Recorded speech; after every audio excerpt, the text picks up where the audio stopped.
Good morning, students. Now, in last lecture, we have seen exercise number 11. Okay. Now, today we'll discuss exercise number 12. So, you have to open in your textbook page number 81. On page number 81, exercise number 12 is given. So, first of all, we read this example. है ना? So, what is given? Dara and Meera are the partners sharing profit and loss in the proportion of 3:2. So here there are two partners, Dara and Meera, and they are sharing their profit and loss in which proportion? 3:2. Now, final accounts of their partners firm are as follow. अब हमको यहाँ पर final accounts बना कर दिए हैं, हमको यहाँ पर उनके फाइनल अकाउंट्स बनाकर हमको दिए। कौन कौन से? तो आपको trading account and profit loss account, trading account and profit loss बना के दिया है। देखो आपको दिया है पेज नंबर 81 पे, और पेज नंबर 82 पे आपको बैलेंस शीट दी है। लेकिन बनाना क्या है? सो आपको बैलेंस शीट के नीचे देखो, पेज नंबर 82 में बैलेंस शीट के नीचे क्या लिखा है? After preparation of annual accounts it is found that, यानी फाइनल अकाउंट्स बनाने के बाद उनको कुछ इंफॉर्मेशन मिली है। तो हमको क्या करना है? उनके ये जो फाइनल अकाउंट्स रेडी है वो तो सही है, उसमें कुछ गलत नहीं है, लेकिन इसमें कुछ इंफॉर्मेशन उन्होंने काउंट की नहीं। तो हमको क्या करना है? इनको फिर से बनाना है। यही अकाउंट्स हमें फिर से बनाना है। इसमें जो एडजस्टमेंट उन्होंने बोला है, कौन कौन से एडजस्टमेंट देखो आपको पेज से दिए हैं, पेज नंबर 82 पे, पेज नंबर 82 पे देखो आपको दिए एडजस्टमेंट, वो एडजस्टमेंट उन्होंने काउंट किए नहीं है। तो हमको इस एडजस्टमेंट की इफेक्ट देने के बाद फिर से ये सारे अकाउंट्स बनाने हैं, है ना? तो क्या क्या एडजस्टमेंट है देखो, तो 5% interest on capital is not calculated, so tick mark on in capital, यानी हमें इंटरेस्ट ऑन कैपिटल फाइंड करना है। Then 10% depreciation on building is to be provided, तो बिल्डिंग पे टिक मार्क करो क्योंकि बिल्डिंग पे डेप्रिसिएशन प्रोवाइड करना है। उसके बाद prepaid salary is of rupees 400, so salary में टिक कीजिए। आपको ट्रेडिंग एंड प्रॉफिट लॉस में सैलरी दिया है, उस पर टिक कीजिए, उसमें एक एडजस्टमेंट है। Then interest on investment not receive rupees 800, so investment पे टिक कीजिए, है ना? Then bad debts reserve of rupees 1200 is to be maintain, यानी बैड डेट रिजर्व क्रिएट करना है, तो आप डेटर्स पे टिक कीजिए।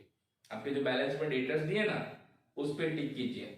And credit purchase of rupees 600 is not recorded, अब क्रेडिट परचेज रिकॉर्ड नहीं किया होता है तो क्या करते हैं? उसका हम दो एंट्री करते हैं, एक परचेज में प्लस करते हैं, दूसरा क्रेडिटर्स में प्लस करते हैं। तो आप टिक मार्क करो क्रेडिटर्स में और दूसरी टिक करो परचेज में, लेकिन आपको यहाँ पे परचेज नहीं दिया है, आपको क्या दिया है? कॉस्ट ऑफ गुड्स सोल्ड, तो कॉस्ट ऑफ गुड्स में परचेज इंक्लूड होता है, तब उस पर टिक कीजिए, कॉस्ट ऑफ गुड्स सोल्ड। इतने एडजस्टमेंट की इफेक्ट देने के बाद हमको फिर से सब अकाउंट्स बनाने हैं। तो यहाँ पर अकाउंट्स बना के रेडी है, लेकिन इसमें इतने एडजस्टमेंट की एंट्री देनी बाकी है, तो हमें फिर से सारे अकाउंट्स बनाने हैं, बराबर। अब आपको देखो जो पहले दिया ना trading account and profit and loss account, वो दोनों कंबाइन दिया है। यहाँ पर पेज नंबर 81 पे आपको trading account and profit and loss account combine दिया है। इसमें से जो ट्रेडिंग अकाउंट में एंट्रीज आती है ना, उसको हम अलग कर देंगे, और उसके बाद जो बाकी एंट्रीज है वो सब कहाँ पर आएगी? प्रॉफिट एंड लॉस अकाउंट में। अब हम ट्रेडिंग अकाउंट जो आपको दिया ना, trading account and profit loss account, उसमें डेबिट साइड देखते हैं, तो उसमें से ट्रेडिंग अकाउंट में क्या क्या आता है? तो उसमें सबसे पहले आपका कॉस्ट ऑफ गुड्स सोल्ड, क्या है? कॉस्ट ऑफ गुड्स सोल्ड, ये कहां पर आएगा? ट्रेडिंग अकाउंट में डेबिट साइड। और उसके बाद जितनी भी एंट्रीज है, ऑफिस एक्सपेंस से लेके नेट प्रॉफिट, वो सारी कहां पर आएगी? प्रॉफिट एंड लॉस अकाउंट में। तो वो सारी एंट्रीज हम लिखेंगे प्रॉफिट एंड लॉस अकाउंट में एज इट इज। अब जिसमें एडजस्टमेंट है उसमें चेंज करके बाकी एंट्री हम ऐसे लिखेंगे।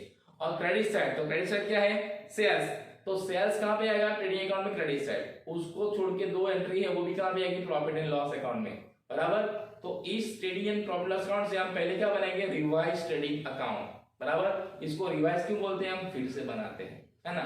और इसमें सबसे पहले क्या करना है आपको? डेबिट साइड लिखना है, to cost of goods sold, जो आपको दिया है trading and profit loss account debit side सबसे पहले।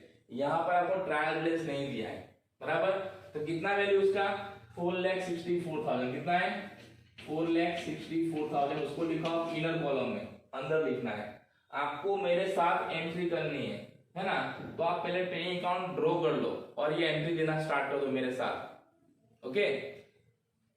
तो पहले देना है आपको कॉस्ट ऑफ गुड्स सोल्ड कितना है 4,64,000 from the debit side and from credit side एक ही एंट्री है जो ट्रेडिंग अकाउंट में आएगी, कौन सी सेल्स, कितना सेल्स है आपका 7,84,000, इसमें कोई एडजस्टमेंट नहीं है तो आउटर साइड डायरेक्टली 7,84,000, इसमें कोई एडजस्टमेंट नहीं है तो डायरेक्टली लिख दो आउटर साइड। अब हमको एडजस्टमेंट देखना है, उसमें एक एडजस्टमेंट है जो ट्रेडिंग अकाउंट को इफेक्ट करता है, कौन सा, लास्ट वन। क्या है लास्ट वन, देखो credit purchase of ₹1600 is not recorded, हमने जो क्रेडिट परचेज किया था ना वो हमने रिकॉर्ड किया नहीं है, तो कहां लिखा जाएगा, ट्रेडिंग अकाउंट में debit side cost of goods sold में प्लस करना है, तो यहाँ पर अनरिकॉर्डेड परचेज कितना है आपका 1600, तो प्लस 1600, अगर हम इसमें 1600 प्लस करेंगे तो कितना आएगा 4,65,600 बराबर। अब और कोई एंट्रीज है नहीं जो हमें ट्रेडिंग अकाउंट में करनी है, और ये जो एंट्री हमने की ना अनरिकॉर्डेड परचेज, उसकी दूसरी एंट्री कहां पे करेंगे हम, बैलेंस शीट में। जब बैलेंस शीट बनाएंगे तो क्रेडिटर्स में प्लस करेंगे, क्लियर। तो हमको अब क्या करना है, प्रॉफिट फाइंड करना है, ग्रोस प्रॉफिट, है ना। तो यहाँ पर ट्रेडिंग अकाउंट का क्रेडिट साइड और ज्यादा है 7,84,000, तो इसको हम दोनों साइड रख देंगे 7,84,000 7,84,000। अब 7,84,000 में से आपको 4,65,600 माइनस करना है, आपको कितना माइनस करना है 7,84,000 में से 4,65,600 माइनस करने हैं, तो आपका आंसर आएगा 3,34,400 बराबर। अगर आप 7,84,000 में से 4,65,600 माइनस करेंगे तो कितना आंसर आएगा आपका 3,34,400 बराबर। तो ये हो गया आपका क्या, ग्रोस प्रॉफिट। अब इस ग्रोस प्रॉफिट को कहां ले जा रहे हैं हमको, प्रॉफिट एंड लॉस अकाउंट में। तो क्या लिखना है, to profit and loss account, to profit and loss account बराबर। तो ये हो गया आपका रिवाइज ट्रेडिंग अकाउंट। अब हम क्या करेंगे, प्रॉफिट एंड लॉस अकाउंट बनाएंगे। अब यहाँ पे profit and loss appropriation account बनाना है कि नहीं बनाना है, बनाना है। क्यों, क्योंकि इंटरेस्ट ऑन कैपिटल हमको बोला है, देखो बोला है ना, कैलकुलेट इंटरेस्ट ऑन कैपिटल। जब भी इंटरेस्ट ऑन कैपिटल हो, ड्राइंग हो, करंट अकाउंट हो, किसी पार्टनर को सैलरी मिलती हो, बोनस मिलता हो, कमीशन मिलता हो, उस समय में profit and loss appropriation account बनाना है। तो यहाँ पे प्रॉफिट लॉस एप्रोप्रिएशन अकाउंट बनाना है। उसके बाद यहाँ पर करंट अकाउंट के बैलेंस हमको दिए नहीं है, और हमको ये भी नहीं बोला है कि पार्टनर्स कौन सी मेथड से अपने अकाउंट्स मेंटेन करते हैं। तो कौन सी मेथड बनानी है यहाँ पे हमें, फ्लक्चुएटिंग कैपिटल अकाउंट मेथड, और उसमें हमें सिर्फ एक ही अकाउंट बनाना है, कौन सा, पार्टनर्स कैपिटल अकाउंट। तो यहाँ पे हम पार्टनर्स कैपिटल अकाउंट बनाएंगे, profit and loss appropriation account बनाएंगे, प्रॉफिट एंड लॉस अकाउंट बनाएंगे, और लास्ट में बैलेंस शीट भी बनाएंगे। ओके, तो आपको भी मेरे साथ ये सारे अकाउंट्स अपनी बुक में ड्रॉ कर लेने हैं। ओके, अब यहां पर ये जो प्रॉफिट है वो कितना आएगा, 3,18,400, कितना आएगा 3,18,400 बराबर। आप भी कैलकुलेशन करना, जो मैंने किया वो सही है कि नहीं है। तो कितना आंसर आएगा आपका 3,18,400, और इसको हम कहां पे ले जाएंगे, प्रॉफिट एंड लॉस अकाउंट में credit side. Okay, now we have to draw 3 accounts and 1 balance sheet.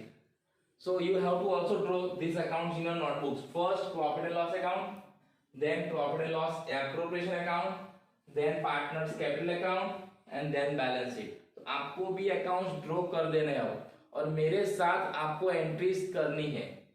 क्यों, क्योंकि मैं एंट्रीज रब करूंगा, जैसे जैसे एंट्रीज होती जाएगी वैसे वैसे मैं एंट्रीज रब करता रहूंगा बराबर।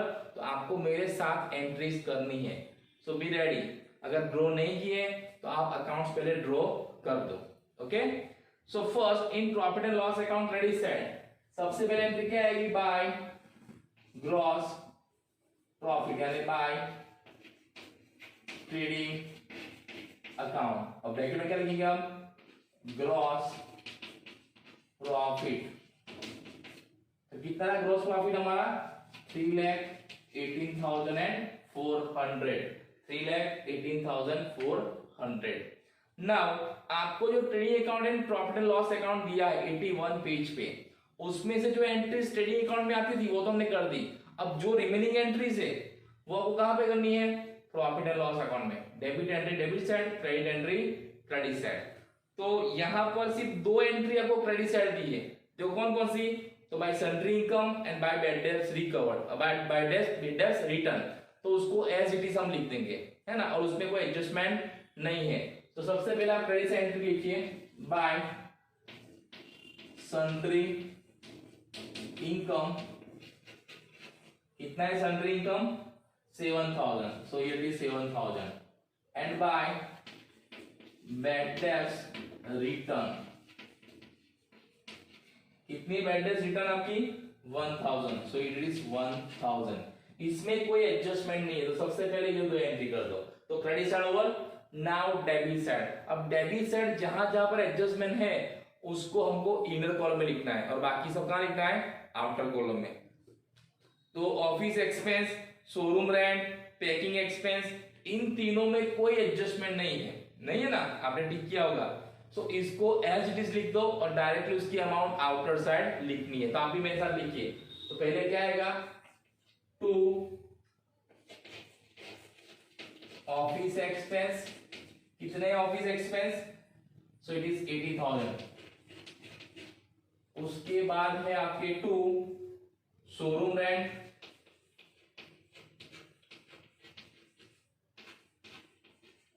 शोरूम रेंट कितना है? Showroom rent 10,000, so 10,000। उसके बाद पैकिंग एक्सपेंस, तो to packing expense, it is how many? 12,000, so it is 12,000। आपको मेरे साथ एंट्री करनी है, ओके। पहला क्या है? Office expense 80,000, to showroom rent 10,000, to packing expense 12,000। ये आपकी बुक में दिया हुआ है, आपको बुक में से देख के लिखना है, ओके। देन उसके बाद है बैड डेब्ट्स। अब बैड डेब्ट्स में एडजस्टमेंट है ना, तो उसको इनर कॉलम में लिखेंगे हम, टू बैड डेब्ट्स। बीडीएन है क्या? Bad debts. कितना बैड डेब्ट्स है? 8,000। और उसके बाद एक लाइन हम छोड़ देंगे, तो आपको भी ऐसा करना है, ओके। उसके बाद आपका एडवर्टाइजमेंट एक्सपेंस, उसमें कोई एडजस्टमेंट नहीं है, तो directly outer side to advertisement expense, उसमें कोई एडजस्टमेंट नहीं है, तो आउटर साइड डायरेक्टली कितना? 14,000, okay.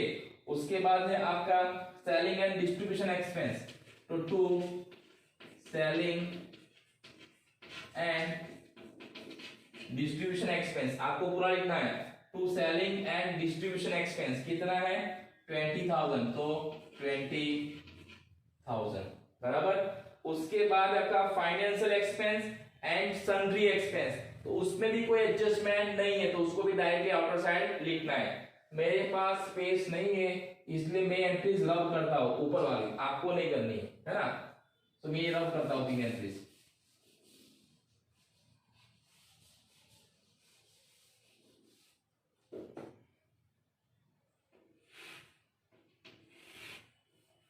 So to financial expense, कितने हैं फाइनेंशियल एक्सपेंस? 6,000। इसके बाद टू सन्ड्री एक्सपेंस, उसमें भी कोई एडजस्टमेंट नहीं है, तो वो भी डायरेक्टली आउटर साइड। कितना है? 16,000 बराबर। उसके बाद है सैलरी, तो सैलरी में एडजस्टमेंट है। देखो सैलरी में क्या है? प्रीपेड सैलरी है, तो उसमें एडजस्टमेंट है, तो सैलरी आपको इनर कॉलम में लिखना है ना। तो यहां पे हम लिखेंगे सैलरी,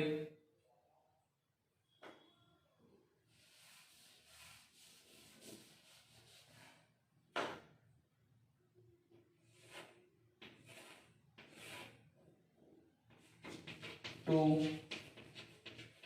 सैलरी, कितनी है सैलरी? 8,000, सो इनर कॉलम में, और उसके बाद एक लाइन छोड़ देंगे, और उसके बाद में लिखा था बैड डेब्ट, जो आपने लिखा हुआ है आपको फिर से लिखने की जरूरत नहीं है, मैंने रब किया था लिखा हुआ। कितना बैड डेब्ट था? 8,000, तो इसके बाद मैंने एक लाइन लीव किया था। और उसके बाद आपका टैक्स एंड इंश्योरेंस, तो भी कहां पे आएगा? प्रॉफिट लॉस अकाउंट में डेबिट साइड, सो यहां पे टू टैक्स एंड इंश्योरेंस कितना है, टैक्स एंड इंश्योरेंस 2000 यहाँ पर 2000 हो गया। अब इसके बाद नेट प्रॉफिट है, तो अब हमको यहाँ पर एडजस्टमेंट की इफेक्ट देने के बाद फिर से नेट प्रॉफिट फाइंड करना है, वो हम बाद में करेंगे। उससे पहले हम बाकी जो अकाउंट्स है उसमें एंट्रीज कर देते हैं जो हमको पीछे फाइनल अकाउंट बैलेंस शीट में दिया है वो। क्लियर? तो इतनी एंट्रीज आपको पहले कर देनी है प्रॉफिट एंड लॉस अकाउंट में। अब हम देखेंगे बैलेंस शीट। तो बैलेंस में पहले लायबिलिटी साइड जो बैलेंस दिया ना वो हम क्या करेंगे, ब्रोट डाउन करेंगे।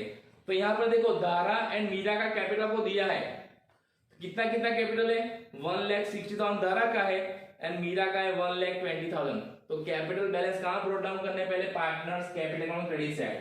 तो here by balance brought down कितना कितना है मीरा का 1,60,000 मीरा का कितना है 1,20,000। जो बैलेंस आपको बैलेंस में दिया है ना वो लिख देना है।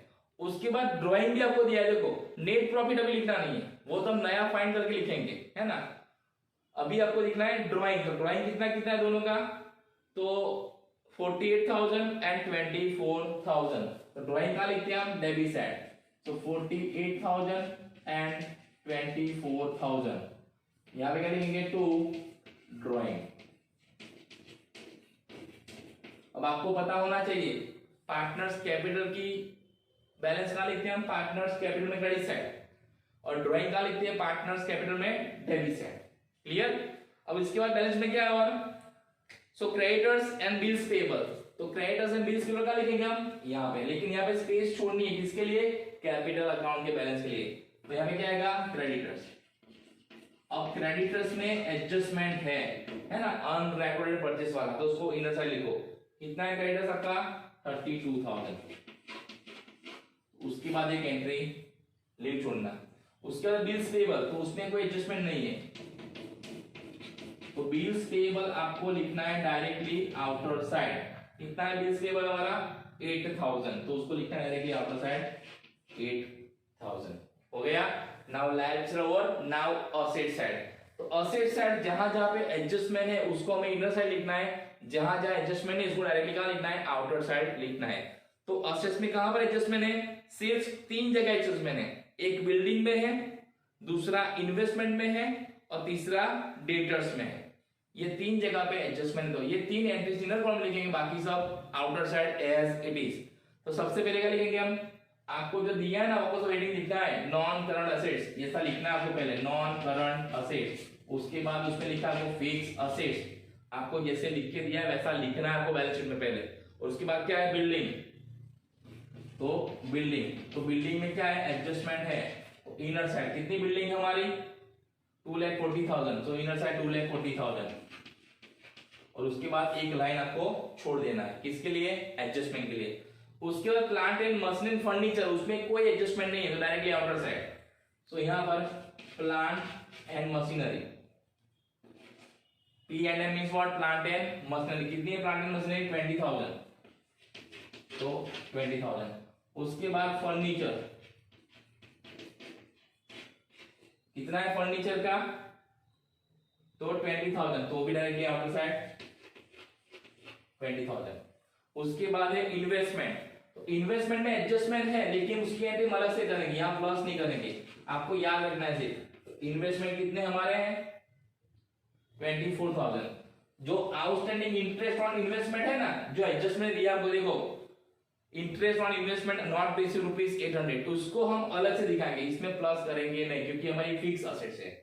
और आउटस्टैंडिंग इंटरेस्ट क्या है हमारा करंट असेट्स है, इसलिए उसको प्लस करेंगे नहीं, उसको अलग से दिखाएंगे जब एडजस्टमेंट करेंगे तब।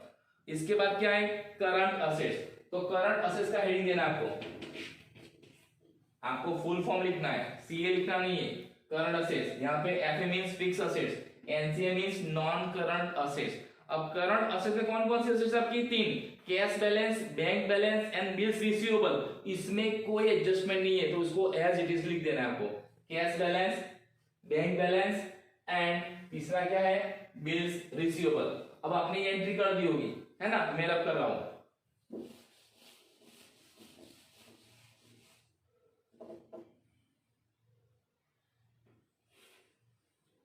सो कैश बैलेंस, फिर आपका आएगा बैंक बैलेंस, फिर है आपका तीसरा क्या, बिल्स रिसीवेबल।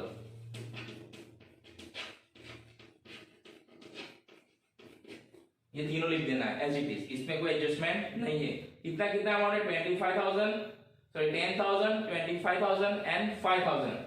तो कैश बैलेंस है 10,000, बैंक बैलेंस है 25,000 एंड बिल्स रिसीवेबल है 5,000। आप चेक कर लेना एंट्री, जो मैं एंट्री कर रहा हूं करेक्ट है कि नहीं है, है ना। Cash balance 10,000, bank balance 25,000 and bills receivable 5,000। और उसके बाद लास्ट में क्या है, डेटर्स। लेकिन डेटर्स में एक एडजस्टमेंट है, तो डेटर्स लिखने के बाद क्या करना है आपको, एक लाइन लीव करना है, बराबर। अब आपने ये एंट्रीज कर ली होगी, तो मैं अब ये रब कर रहा हूं, ओके। नहीं की तब कर लो पहले। Cash balance, bank balance and bills receivable 10,000, 25,000 and 5,000।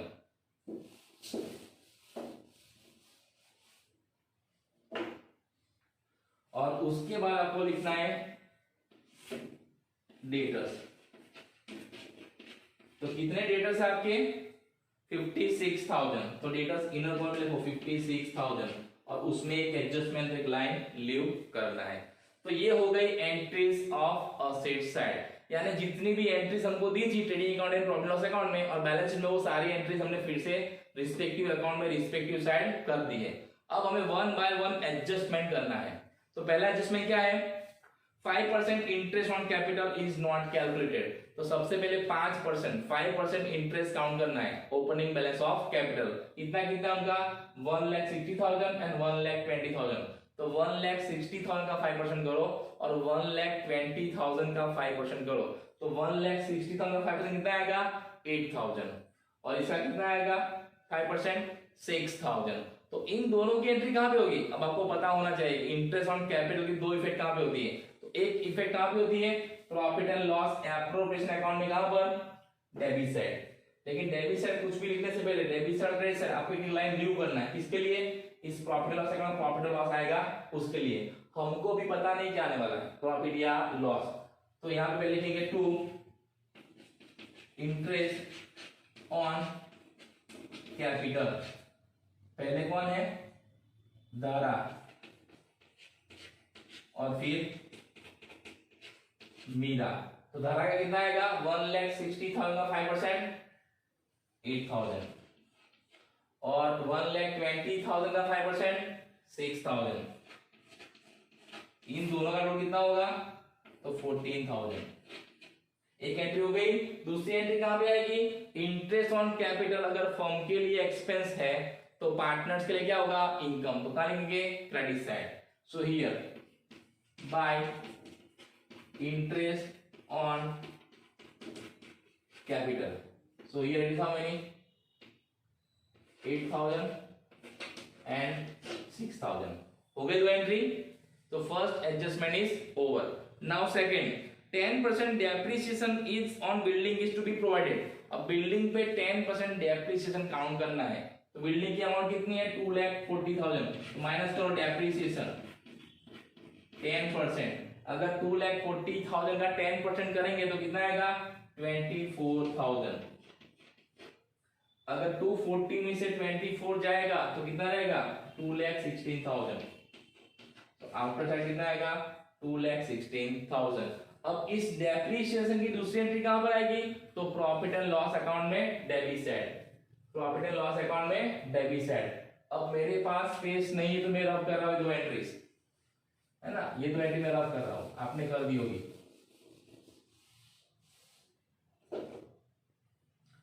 So here to depreciation on building कितना आएगा, 24,000। आपको यहाँ ऊपर नहीं करना है, आपको तो यहाँ टैक्स एंड इंश्योरेंस के नीचे एंट्रीज करनी है, बराबर। आपके पास तो स्पेस है, याद रखना। तो एक एंट्री कहां पर आती है डेप्रिसिएशन की, असेट्स में से माइनस होगा असेट साइड, और दूसरा एंट्री आएगा प्रॉफिट लॉस अकाउंट में डेबिट साइड। हो गया दो एंट्री। उसके बाद है आपका प्रीपेड सैलरी इज ऑफ ₹400, यानी हमने एक्सपेंस एडवांस में पे किया है। So whenever we pay any expense in advance, it is minus from respective expense account. तो कौन सा एक्सपेंस एडवांस में पे किया हमने? सैलरी. So minus prepaid. कितना प्रीपेड किया है आपने? सो 400. तो यहाँ पे माइनस करना है, तो बाहर कितना आएगा? 7600. हम जब एक्सपेंस एडवांस में पे करते हैं ना, तो एक्सपेंस अकाउंट से माइनस करना है. And whenever we pay any expense in advance, it is our asset. तो दूसरी एंट्री कहां पे होगी? बैलेंस शीट में असेट साइड. प्रीपेड सैलरी क्या आएगा? Prepaid salary. कितना? जितना एडवांस में पे किया इतना. कितना पे किया है? 400. तो ओनली 400. याद रखना, जितना अमाउंट एडजस्टमेंट में दिया है ना, वही आएगा. कितना दिया एडजस्टमेंट में? 400. हमने 400 रुपीज एडवांस में पे किया था. तो क्या करना है? एक एक्सपेंस में से माइनस करना है, दूसरा बैलेंस शीट में असेट साइड लिखना है, क्योंकि हमारा असेट है. कोई भी एक्सपेंस हो, ऐसा नहीं सैलरी, एनी एक्सपेंस. उसके बाद है interest on investment not received ₹800. यानी हमको इंटरेस्ट ऑन इन्वेस्टमेंट मिला नहीं है. अब हमारा इनकम हो गया है. अब इंटरेस्ट ऑन इन्वेस्टमेंट हमारा इनकम होता है, ये आपको पता होना चाहिए, बराबर, क्योंकि हमने इन्वेस्टमेंट किया तो इंटरेस्ट हमको मिलेगा. तो हमारी इनकम हमको मिली नहीं है, तो उसकी दो एंट्री क्या होगी? एक प्रॉफिट एंड लॉस अकाउंट में क्रेडिट साइड, यानी यहाँ पे by outstanding interest on investment. By outstanding, O/S means what? Outstanding interest on investment. कितना नहीं मिला है? 800. तो एक एंट्री आपकी आएगी यहाँ पर, क्योंकि हमारी इनकम है. प्रॉफिट लॉस अकाउंट में क्रेडिट साइड. जब हमारा इनकम हो गया हो, जब हमारा इनकम ड्यू हो गया हो, हमको नहीं मिला है, तो उसकी एक एंट्री करनी है प्रॉफिट लॉस अकाउंट में क्रेडिट साइड, और दूसरी करनी है हमारी बैलेंस शीट में असेट साइड, क्योंकि हमारा इनकम ड्यू हो गया लेकिन हमको मिला नहीं है, तो हमारा असेट है. तो दूसरी एंट्री कहां रहेगी? बैलेंस शीट में असेट्स है. Outstanding interest on investment. कितना? 800. हो गई दो एंट्री, एक profit loss account credit side और दूसरा बैलेंस शीट में asset side. Done. Now next, bad debt reserve of ₹1200 is to be maintain. यानी हमको बैड डेट रिजर्व मेंटेन करना है, बराबर. और बैड डेट रिजर्व क्या होता है हमारे लिए? लॉस, है ना. हमारी जो फ्यूचर में बैड डेट होने वाली है उसके लिए रिजर्व करना है. तो आज नहीं तो कल तो लॉस होने वाला है हमारा. तो बैड डेट रिजर्व क्या करना है? जब आपको ऐसा बोला हो तो एक एंट्री आपको डेटर्स में से माइनस करना है. तो आपके डेटर्स है यहाँ पे बैलेंस शीट असेट साइड. तो BDR means what? Bad debts reserve. कितना बोला है आपको? 1200. कितना? 1200. तो 56,000 में से 1200 माइनस करो तो कितना आएगा? 54,800. कितना आएगा? 54,800. यहाँ पर सिर्फ बैड डेट रिजर्व है, बैड डेट ऐसा कुछ बोला नहीं है, तो सीधा बैड डेट रिजर्व माइनस करना है, बैड डेट ढूंढने जाना नहीं है. और इसकी दूसरी पेट कहां पे आएगी? जो balance profit and loss account में डेबिट साइड आपने बैड डेट लिखा है ना, उसमें प्लस होगा BDR. कितना है? 1200. तो बाहर कितना आएगा? 9200. समझ में आया? ट्रायल टेस्ट में जो बैड डेट होता है आपने जो लिखा है वो, उसमें एडजस्टमेंट BDR क्या होता है? प्लस होता है. तो 8000 प्लस 1200, तो बाहर कितना आएगा? 9200. बराबर. तो यहाँ पर आपको ट्रायल टेस्ट का बैड डेट दिया है और एडजस्टमेंट का बैड डेट दिया नहीं, तो हमने लिखा नहीं है. और यहाँ पे आपको एडजस्टमेंट का BDR दिया है लेकिन ट्रायल टेस्ट का BDR दिया नहीं है, हमने इसलिए उसको माइनस किया नहीं है. क्लियर? तो बैड डेट में आपको एडजस्टमेंट का BDR प्लस करना है और आपको बाहर लिखना है. तो ये दो एंट्री हो गई, एक डेटर्स में से माइनस किया, दूसरा प्रॉफिट लॉस अकाउंट में डेबिट करने एंट्री दे दी. उसके बाद last adjustment, credit purchase of ₹1600 is not recorded. तो उसकी एक एंट्री हमने ऑलरेडी दे दी थी ट्रेडिंग अकाउंट में debit side, unrecorded credit purchase करके, याद है आपको. अब दूसरी क्या करनी है? जब भी हम परचेस करते हैं और उसको रिकॉर्ड नहीं करते हैं तो क्रेडिटर्स में ऑलवेज क्या होता है? प्लस.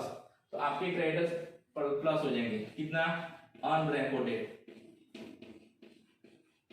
कितना अनरिकॉर्डेड है? 1600.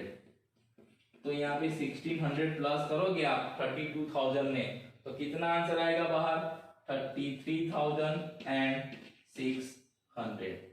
33,600. Now we have done all the adjustment. हमने सारे एडजस्टमेंट देख लिए हैं.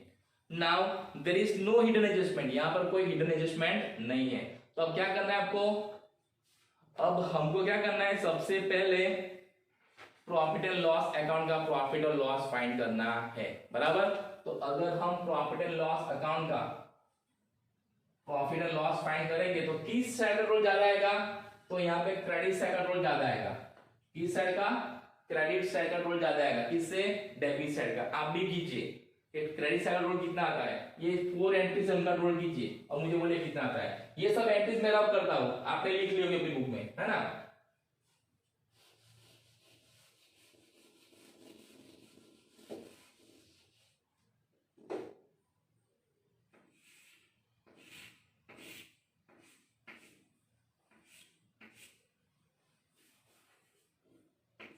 कितना है आपका?